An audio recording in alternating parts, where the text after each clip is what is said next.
Assalamualaikum warahmatullahi wabarakatuh. Bismillahirrahmanirrahim. Alhamdulillahi rabbil alamin. Salatu wassalamu ala sayyidina Muhammadin wa ala alihi wa sahbihi ajma'in.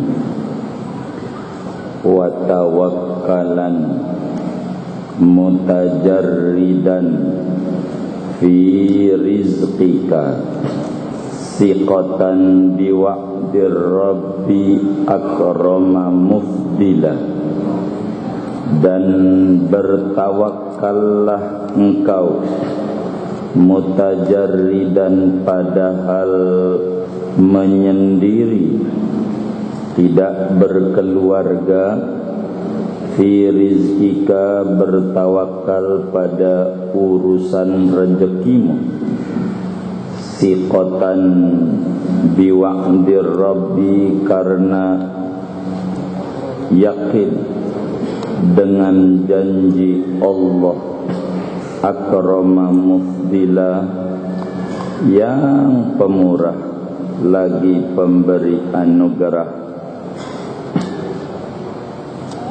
Ammal mu'ilu fala yajuzu qu'uduhu, adapun orang yang berkeluarga, fala yajuzu qu'uduhu, yaitu maka tidak boleh oleh duduk-duduknya dia, an maksabin meninggalkan usaha, li'ayalihi bagi keluarganya, mutawakkila padahal bertawakal. Wallahu a'lam bishawab. Segini jamaah sekalian yang mulia, satu di antara jalan yang ditempuh oleh orang-orang yang dekat dengan Allah, oleh para wali-wali Allah, adalah jalan tawakal. Tawakal.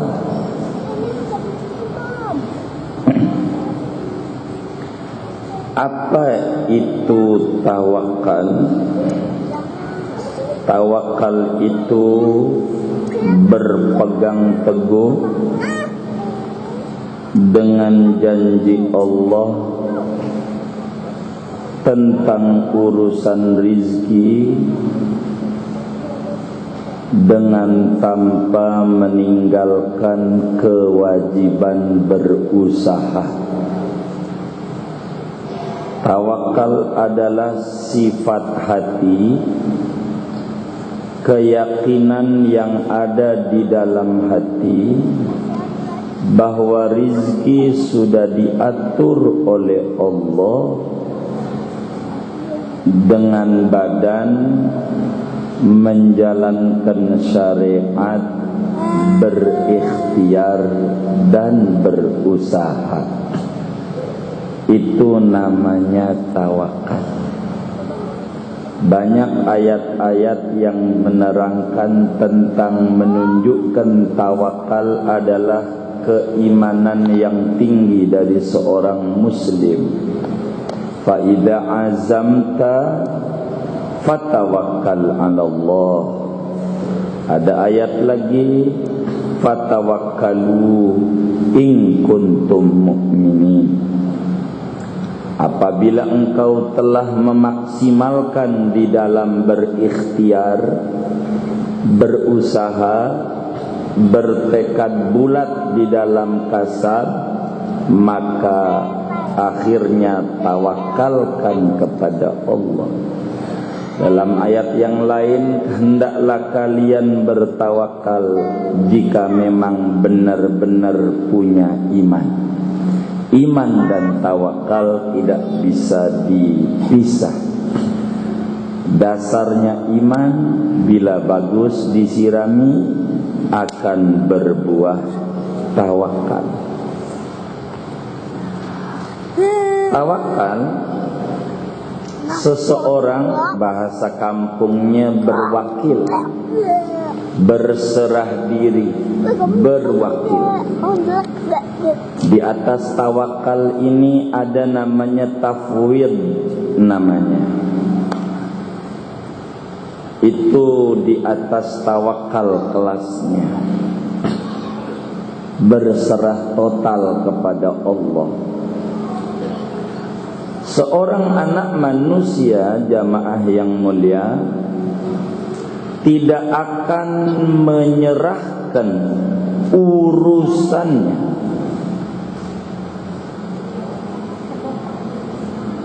seorang anak manusia tidak akan menyerahkan urusannya kepada orang lain kecuali bila dia di dalam hatinya ada keyakinan, ada kebulatan prinsip bahwa orang lain itu memiliki beberapa kelebihan.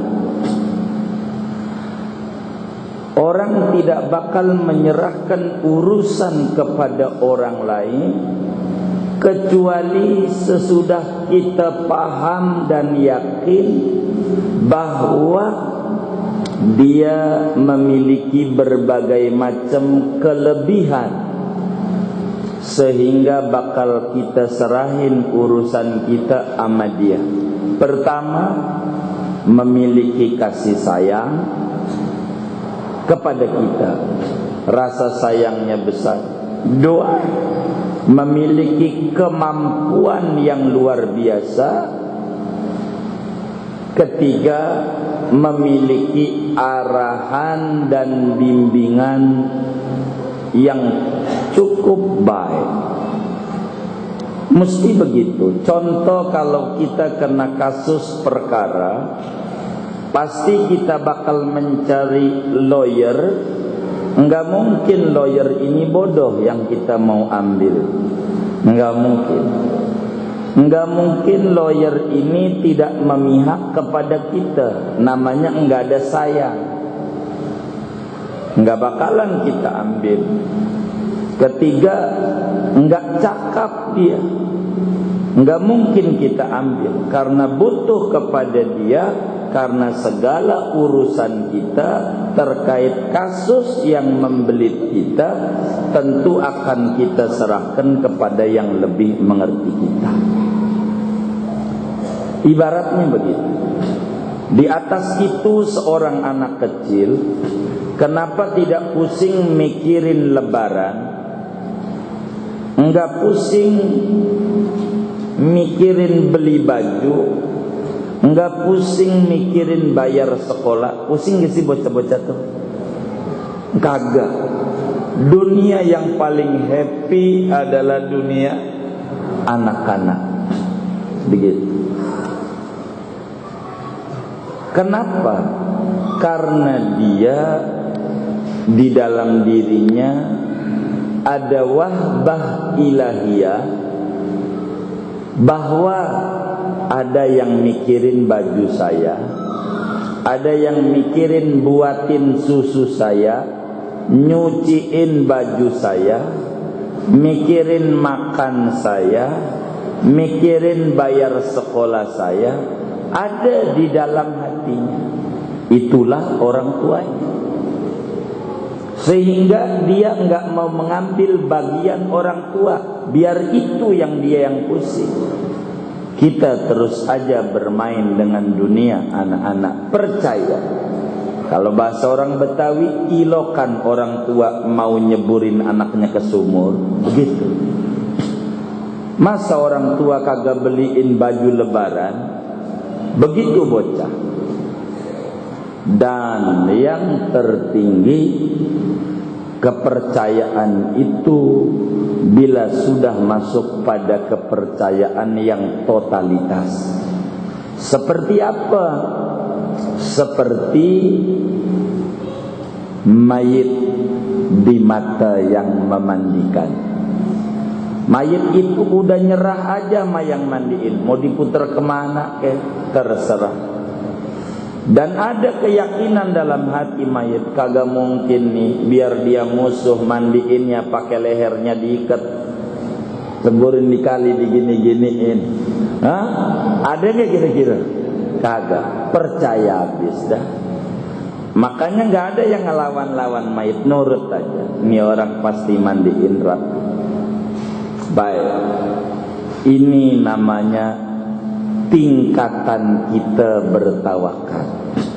Karena itu di dalam dunia tasawuf ada makom namanya makom ashabul yamin, ada namanya makom muqarrabin, ada namanya makom siddiqin. Level ashabul yamin, level terendah. Dua, level muqarrabin, rada naik. Ibarat pakai dunia akademik S2 begitu. Ada yang tertingginya, namanya disebut makam siddiqin, strata 3 begitu. Itu tinggi. Kalau orang memandang Allah kayak lawyer, maka dia kelasnya ashabul yamin. Kalau dia memandang Allah kayak orang tua,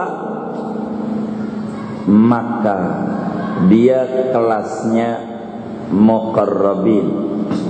Kalau dia memandang Allah kayak tukang mandiin dan dia mayitnya, maka ini namanya maqamus siddiqin, yang tertinggi. Mana tuh maqam ashabul yamin? Walaupun ada lawyer, tetap kita jalan. Jalan gak ke pengadilan? Jalan. Banyak upaya dari kita. Kalau anak ada upaya, tapi tidak banyak. Kepada orang tua tuh ada usaha. Apa usaha anak sama orang tua? Apa usahanya? Apa usahanya? Apaan? Sama orang tua usahanya nangis. Itu usahanya dia. Usaha tuh nangis. Itu anak. Lapar nih, tuh usaha.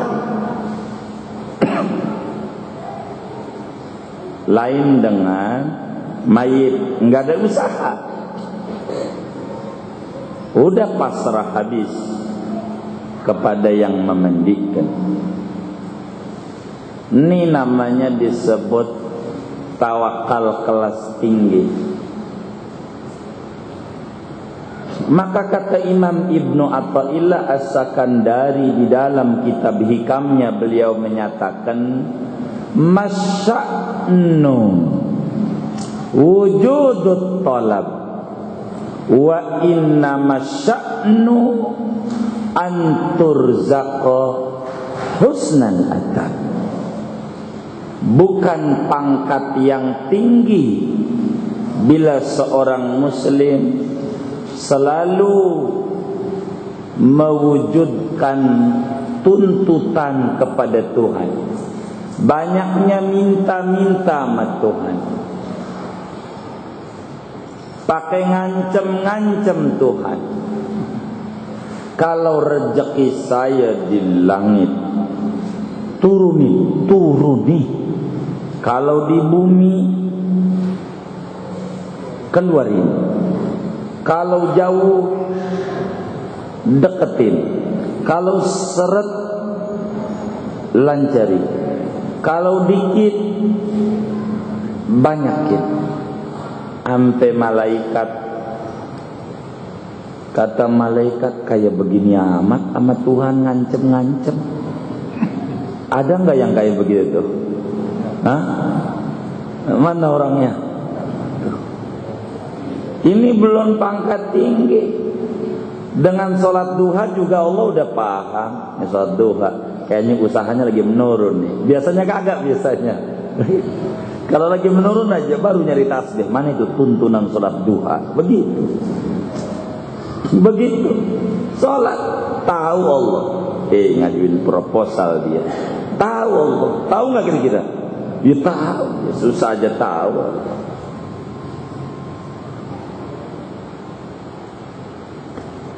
Kedudukan yang tinggi bila seorang muslim itu dianugerahi oleh Allah akhlak yang baik, memahami. Maka Nabi Allah Ibrahim alaihi salam waktu mau dibakar oleh Raja Namrud, api sudah berkobar-kobar kayak begitu. Lalu kemudian malaikat Jibril datang kepada Nabi Ibrahim. Ya Ibrahim, alakah hajah? Ibrahim, butuh bantuan enggak? Apa jawab Nabi Ibrahim? Ya Jibril, amma ilaika fala. Ama ente kagak. Kata malaikat Jibril, la iya ama saya. Ama Allah, ada enggak yang ente mau minta? Ente kan mau dibakar sama Raja Namrud, mau dicemplungin di api. Mau minta enggak? Enggak. Loh, mau dicemplungin enggak minta? Jibril, saya tanya, Allah tahu enggak kalau saya mau dicemplungin? Tahu. Allah tahu enggak kalau saya benar? Tahu. Ya udah, enggak percaya banget sama pertolongan Allah, pakai kudu ngomong-ngomong. Begitu orang yang kelasnya tinggi. Kata Nabi Ibrahim jawabnya, kafa ilmuhu an su'ali. Cukup pengetahuan Allah daripada saya kudu minta-minta sama dia. Kalau minta-minta kayaknya Allah kagak tahu kalau kita lagi susah. Hasbunallah wa ni'mal wakil, ni'mal maulana nasir. Tapi maqam siddiqin sebagai maqam yang ada pada kelas wali-wali dan di atasnya nabi dan rasul, ini bagi kita kudu mengukur kemampuan. Kudu psikotes kita, kudu ngikuti tes kita. Kalau kita kerjaannya tukang ngeluh, payah banget dongeng sama temen usaha ini yang kelas begini, kelasnya ashabul yamin, minta tangis ya Allah malamnya. Jangan pakai pura-pura, jangan jelek-jelekin Allah melulu sama makhluknya. Kata Nabi di dalam hadis riwayat Imam Baihaqi, man asbaha wa yashku dayqa ma'isyatihi faka'annama yashku rabbah. Siapa orang berpagi-pagi dia mengeluh terkait dengan kehidupannya, usahanya, bisnisnya, maka sebetulnya itu orang lagi jelek-jelekin Tuhan di mata makhluknya. Seakan-akan Tuhan kagak tahu tentang kesulitan dia. Tuhan tahu, dianya aja yang kagak ngerti. La tutalib rabbak bita'akhuri matlabik walakin talib nafsak bita'akhuri adabik. Jangan tuntut Tuhan ketika dia telat memberi. Tuntut diri anda yang banyak kurang ajarnya sama Allah. Kalau kita minta sama Allah pengennya buru-buru.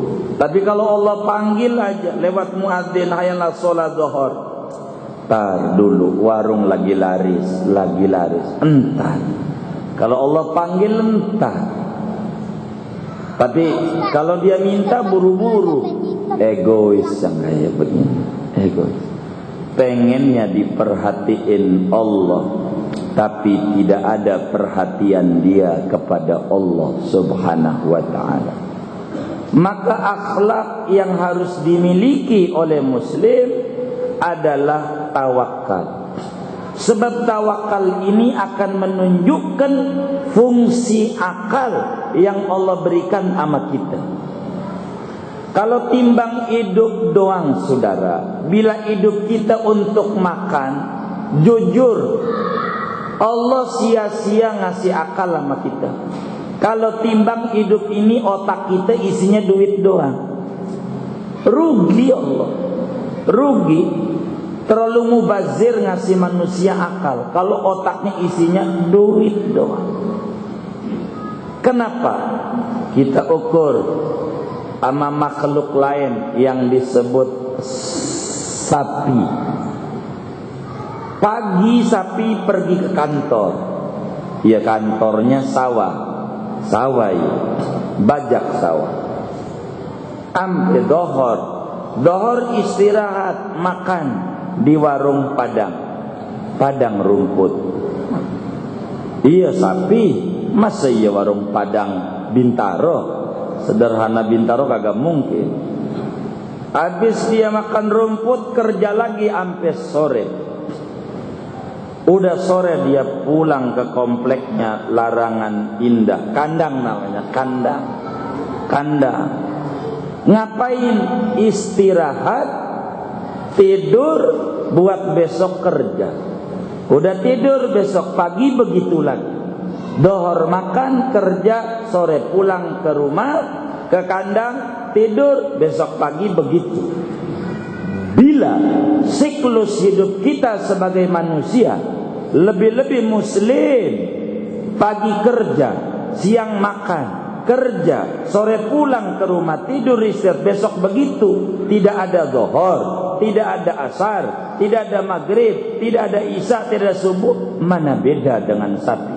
Kalau makan, sapi juga makan dan bisa ngasih makan buat anaknya. Ayam, lakinya nggak jelas, tapi bisa ngurus anaknya, bisa gitu. Burung, kantor kagak punya, ijazah kagak ada, bisa ngegedein anaknya. 5 anaknya sukses, bisa terbang semuanya. Burung. Kita ada akal, kita mikirnya makan doang, duit doang. Terlalu mubazir. Allah memberikan akal sama kita. Pikirin untuk apa Tuhan wujudkan kita di alam dunia ini. Apakah sekedar buat makan? Ayam hidup, enggak punya ijazah, enggak punya kantor. Yang lebih parah kucing, rezekinya ikan, adanya di air, sama air takut, sampai detik ini. Gimana ngambilnya? Duit kagak gablek, mancing kagak bisa, hidup. Masa kita ada akal, ada tangan, ada kaki, ijazah biar SMA kita punya, kantor biar kecil-kecilan juga ada. Loh, kita bingung mikirin hidup. Dipertanyakan tauhidnya dan implementasi keimanannya. Satu jalan keimanan yang harus dimiliki oleh muslim, wa min tawakkul, di antara akhlak mulia salafus saleh, wali-wali Allah, orang yang dekat dengan Allah, memiliki sifat tawakal. Allah, kekuatan segalanya ada pada Allah. Sebelum nyiptain kita, Allah tahu kebutuhan kita dan harus dipahami oleh kita. Tidak semua yang kita pengeni dikasih sama Allah, tapi yang kita butuhi, walaupun gak minta, Allah beri yang kita butuhi. Mana ada kita habis sholat, ya Allah darah saya biar ngalir, jangan sampai kayak orang-orang pakai cuci darah segala macem. Enggak begitu amat. Mau tidur, ya Allah besok hidupin saya untuk ibadah, untuk sujud sama Engkau. Kagak begitu, habis nonton bola tidur. Tapi masih dikasih rizki, masih dikasih hidup. Kalau kita enggak ngerti tawakal, kebangetan. Begitu. Kita kurang yakin sama Allah. Allah Maha tahu segalanya. Cuman kita ini terlalu jauh memikirkan. Panjang mata kita, tidak memikirkan hari ini. Kita mikirkan masa datang. Mau pensiun kurang 2 tahun udah gusar hatinya. Gimana ini yang mau pensiun? Udah pusing. Dia nggak lihat tetangga rumahnya, udah pensiun 15 tahun yang lalu. Tenang-tenang aja, udah pensiun. Kalau kita udah pensiun belum? Berapa tahun lagi? Lo 2 tahun. Stres. Itu yang 15 tahun yang lalu pensiun biasa-biasa aja. Seakan dengan pensiun dia mati. Kaya-kayanya Tuhannya perusahaan, bukan Allah. Dia bingung ngadepin hidup. Ada apa dengan kejiwaan dan keimanan kita sama Allah?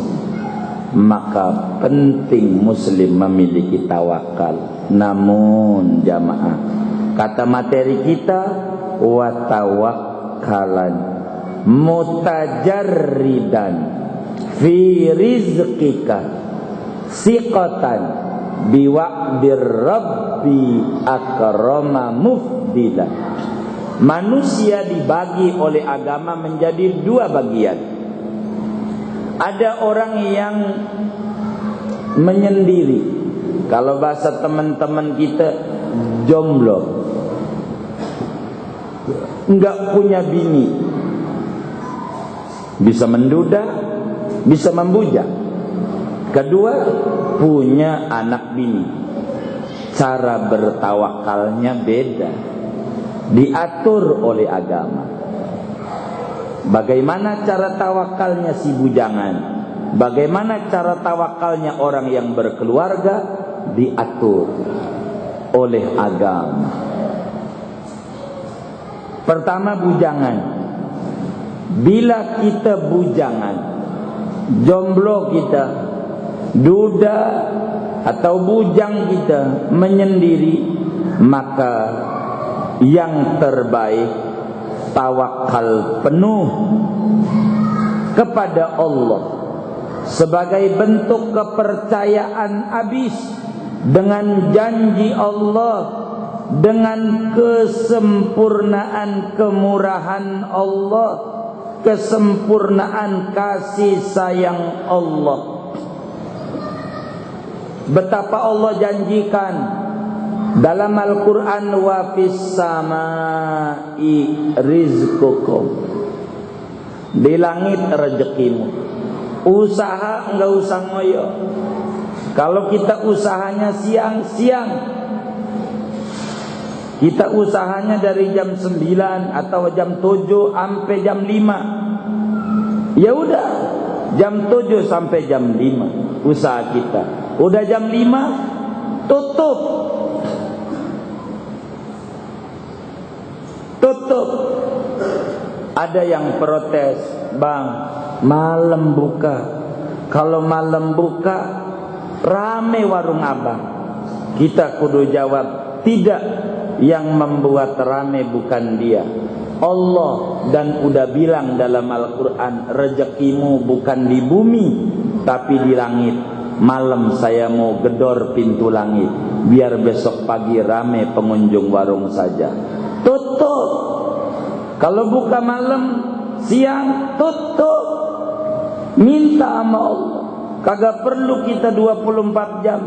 Kayak warung-warung tulisannya bagus, 7-Eleven, isinya mau 24 jam. Kadang, buat apa judulnya 7-Eleven? Kalau kemudian isinya 24 jam, bilang aja 24 jam. Begitu. Buat apa 7-11? 7-11. Kalau kemudian 7 sampai 7 juga. Oh, kalau begitu judul doang. Enggak apa-apa kalau judul doang. Kita percaya aja mau. Lihat orang tua kita dulu, ya Allah, ngebon sewajarnya aja. Pergi ke sawah. Orang joglo no sawah, makanya banjir sebelah sono Puriweta tuh. Betul nggak kira-kira? No iya, sawah ya. Sawah. Ngejalani begitu. Hah? Banjir. Sawah kalau banjir girang nggak? Girang, ditempati sawah sama kita jadi rumah. Air segitu-gitu aja, kagak boleh kurang. Kalau kurang mati kita. Begitu. Kalau sawah mau banjir, girang nggak? Girang. Rumah kita banjir, jangan omelin. Emang dulunya tempat air. Jadi kita ngerebut lahan dia. Salah kita, salah air. Iya, terima. Terima. Jangan marah-marah. Bahaya banget banjir. Iya, belinya tempat air. Begitu.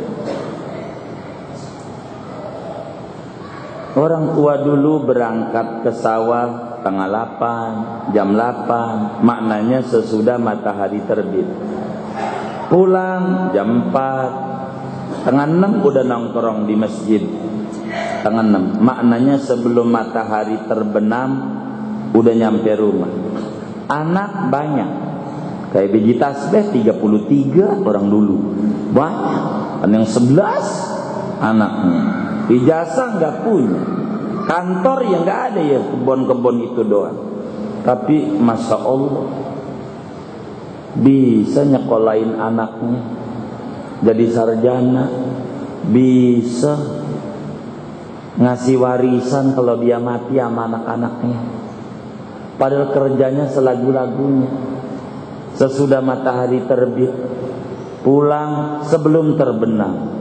Lo kita dipikirin nama kita. Kita kerja sebelum matahari terbit. Udah lebih dulu kita sama orang tua kita. Pulang sesudah terbenam, lebih panjang kita jam kerjanya. Anak kita dikit, paling banyak 2, 3 aja udah ribut aja tuh. Pencatatan sipil, naik lagi anaknya bayarnya, nambah lagi.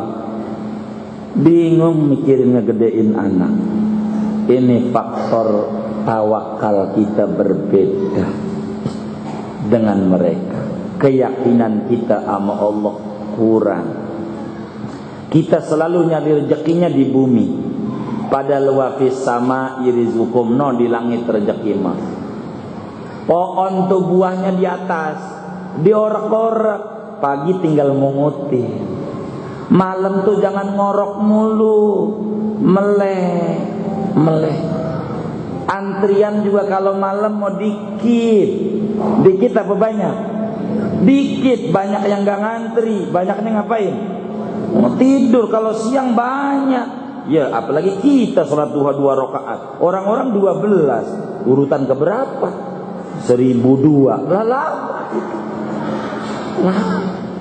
Malam gedor pintu Allah, jangan ngorok terus. Minta sama Allah, gedor pintu langit. Begitu. Biar Allah kasih. Besok tinggal menguti. Minta sama Allah. Malam minta pembeli. Kita punya warung. Besok warung banyak yang datang. Enggak perlu takut ada saingan. Begitu. Depan warung ada Allah. Kan udah kita gedor malam. Begitu. Itu maka agak malam nonton bola, mulu bola. Malam ini udah musim nih, Eropa nih musim begitu. Kalau kita bujangan, percaya aja sama Allah. Kalau enggak begitu banyak yang dipikirin, ada rezekinya, ada. Semuanya udah ada jatah dari Allah Subhanahu wa ta'ala. Wa ma min dabbatin fil ardi illa 'ala Allahi rizquha. Tidak ada makhluk hidup di muka bumi melainkan rezekinya dijamin oleh Allah. Itu ada tulisan dari polisi. Itu tulisan bukan akidah Ahlussunnah wal Jamaah. Ini ada Pak polisi, bilangin gitu Pak Haji kita, korupsi bukan rezeki. Salah. Dalam akidah Ahlussunnah wal Jamaah, warizqu ma yanfa walau muharrama. Yang namanya rezeki sesuatu yang bisa diambil manfaat walaupun barang haram. Rezeki itu ada yang haram, ada rezeki itu yang halal. Rezeki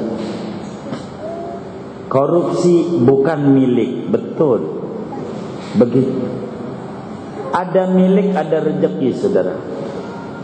Perbedaan antara milik dan rezeki seperti perbedaan Nabi dan Rasul. Kalau dikata Nabi, belum tentu Rasul. Kalau dikata Rasul, sudah barang tentu Nabi. Kalau dikata milik, belum tentu rezeki. Kalau dikata rizki, sudah pasti milik. Maka kucing paham ketika membaca ayat Quran, wa ma min dabbatin fil ardi illa 'alallahi milkuha. Kagak. Illa 'alallahi rizquha. Yang dijamin oleh Allah rezeki, bukan milik. Maka ada orang larangan Sabtu Minggu mancing ke Kamal, kadang ada yang ke Perigi sono mancing, kadang ada juga yang depan Buribeta tuh mancing, dapat ikan guramiatu, digoreng, taruh di meja makan. Masya Allah, kecap lupa di dapur, balik ke dapur, ngambil kecap, balik ke meja makan, ikan kagak ada. Dimakan apa? Makan apa? Kucing. Saya mau tanya, milik siapa nih ikan? Emang kucing mancing? Milik siapa? Milik kita yang mancing. Rezeki siapa? Iya, kata kucing juga yang dijamin oleh Allah bukan milik, tapi rizki. Dah, sampai sekarang hidup kucing. Kalau dipikirin pakai otak kagak nyampe. Gimana ngambilnya sama air, ngeri. Sampai sekarang ayo coba aja disiram sama air, lari-lari enggak? Lari-lari, takut sama air. Rezekinya di air. Kata kucing, gua metawakal aja sama Allah. Yang dijamin merezeki bukan milik. Begitu saudara. Milik kita. Rezeki belum tentu bisa rezeki bini kita, rezeki anak kita, rezeki ini. Ada jatahnya. Ada. Enggak bakal keliru. Begitu. Ada. Ada orang yang sakit pakai minta sama Allah, naruh 30.000 sebulan, ada yang 60.000, ada yang 80.000 sebulan, naruh aja. Begitu. Ikut program apa yang disebut tuh? Oh iya, BPJS. Kata Allah, ini kayaknya udah cukup buat masuk rumah sakit duitnya. Sakit. Emang dia nabung buat apa? Loh, nabung buat sakit. Nabung buat sehat. Sama kotak amal tuh isi. Biar sehat. As-shadaqatu tadfa'ul bala. Begitu. Nabung buat sakit.